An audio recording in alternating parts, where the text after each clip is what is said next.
Tomato tomato tomato পোড়া। প্রথমে 4টি টমেটো নিয়ে ওদের ডবল হিরন কাচ্চিঘানি সর্ষের তেল দিয়ে মাখিয়ে নিলাম। প্রথমে উনুনটা জ্বালিয়ে নিলাম, উনুনে একটা গ্রিল রেখে দিলাম, এক এক করে টমেটোগুলো দিয়ে পুড়তে দিলাম।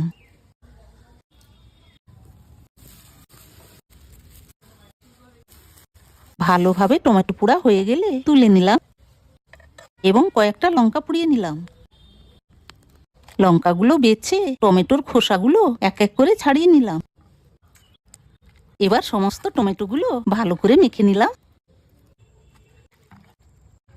কয়েকটা ধনেপাতা, একটু তেঁতুল, নুন এবং চিনি দিয়ে খুব ভালোভাবে সবকিছু মেখে শেষে ডবল হিরন কাচ্চিঘানি সর্ষের তেল দিয়ে মেখে নিলেই রেডি টমেটো পোড়া মাখা। তাহলে আর দেরি কেন, বিকেল বেলায় পরিবারের সাথে বসে জমিয়ে আড্ডা দিতে দিতে খান বা ভাতের সাথেও মজা নিয়ে খেতে পারেন এই টমেটো পোড়া মাখা।